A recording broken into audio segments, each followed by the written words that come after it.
With as clean a strike as you could see. Saint ভিনসেন্টে নেদারল্যান্ডসকে 25 রানে হারিয়ে টি-20 বিশ্বকাপের সুপার 8-এর পথে আরও এগিয়ে গেছে বাংলাদেশ দল। ব্যাট হাতে রানে ফিরেছেন সাকিব আল হাসান, বল হাতে লেগ স্পিনের ভেলকি দেখিয়েছেন রিশাদ হোসেন। এই জয়ে বাংলাদেশের অর্জন হয়েছে 2 পয়েন্ট। অপরদিকে শান্তদের জয়ে বিশ্বকাপ থেকে বিদায় নিশ্চিত হয়ে গেল শ্রীলঙ্কার।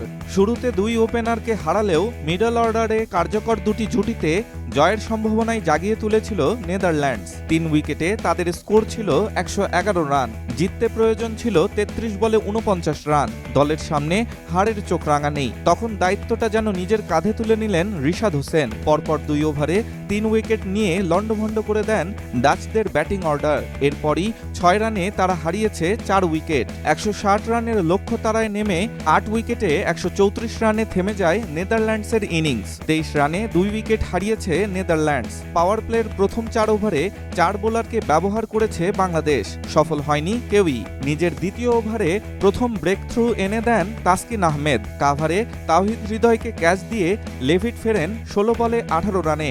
ষষ্ঠ ওভারে ফিরতি ক্যাচে ম্যাক্স ওডুডকে ফেরান তানজিম হাসান সাকিব।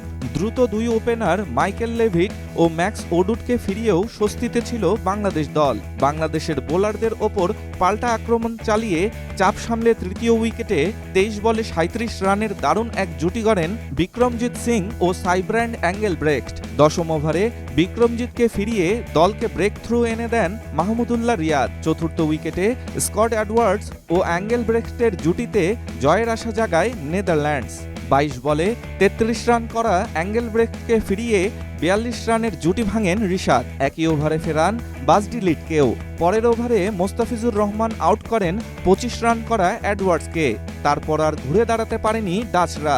রিশাদ 33 রান দিয়ে 3 উইকেট, তাসকিন নিয়েছেন 30 রান খরচ করে 2 উইকেট। তার আগে প্রথমে ব্যাটিংয়ে নেমে সাকিব আল হাসানের 50-তে ডাচদের 160 রানের রেকর্ড লক্ষ্য ছুড়ে দেয় বাংলাদেশ। সেন্ট ভিনসেন্টে টি-20 সর্বোচ্চ 159 স্কোর জমা করে তারা। 2013 সালে পাকিস্তান করেছিল 158 রান। প্রথম 2 ম্যাচের মতো নেদারল্যান্ডসের বিপক্ষেও বাংলাদেশের ওপেনিং জুটি 2 অঙ্কের রানে পৌঁছাতে পারেনি। গতকালও ওপেনিং জুটি ভেঙেছে 3 রানে। 3 নম্বর থেকে পজিশন বদলে ওপেনিংসে ব্যাটিং করলেও ভাগ্য বদলায়নি শান্তর। দ্বিতীয় ওভারেই ফিরেছেন ড্রেসিং রুমে। 2 ওপেনার বাঁহাতি হওয়ায় স্পিনার আরিয়ান দত্তকে বোলিং আক্রমণে নিয়ে আসে নেদারল্যান্ডস। প্রথম 2 ম্যাচে যিনি দলের একাদশেই সুযোগ পাননি, তার প্রথম ওভারের দ্বিতীয় বল রিভার্স সুইপ করতে গিয়ে স্লিপে বিক্রমজিৎ সিংকে ক্যাচ দেন বাংলাদেশের অধিনায়ক। ফিরেছেন 3 বলে 1 রান করে। নিজের দ্বিতীয় ওভারে আরিয়ান ফেরান লিটন দাসকে। 2 বলে রান করা লিটন স্লগ সুইপে ছক্কা মারতে গিয়ে ক্যাচ তুলে দেন মিড উইকেটে।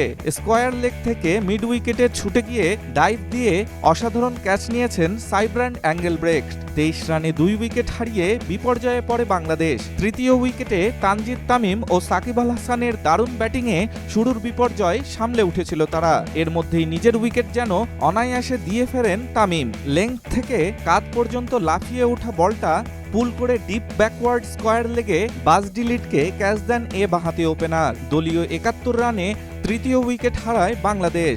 ভাঙে 32 বলে 48 রানের জুটি। 5টি 4 ও 1টি ছক্কায় তামিম খেলেছেন 26 বলে 35 রানের ইনিংস। প্রথম 2 ম্যাচে দারুণ 2টি ইনিংস খেলা তাওহিদ হৃদয় বৃহস্পতিবার আর ইনিংস বড় করতে পারেননি। টিম প্রিঙ্গেলের ঘূর্ণিতে বোল্ড হয়েছেন 15 বলে 9 রানে। পঞ্চম উইকেটে মাহমুদুল্লাহ রিয়াদকে নিয়ে 32 বলে 41 রানের আরেকটি কার্যকর জুটি গড়েন সাকিব। 2টি করে 4 ও ছক্কায় 21 বলে 25 রানে ফেরেন মাহমুদুল্লাহ। শেষ পর্যন্ত অপরাজিত থেকে 46 বলে 9টি 4-এ 64 রান করেন সাকিব। 13তম টি-20 50 করে সাকিব ছাড়িয়ে গেছেন 2500 রানের মাইল ফলক। 7 বলে 14 রান আসে জাকের আলী অনিকের ব্যাটে। 5 উইকেটে বাংলাদেশ তোলে 159 রান। নেদারল্যান্ডসের আরিয়ান দত্ত ও পল ভেন মিকিরিন 2টি করে উইকেট নিয়েছেন।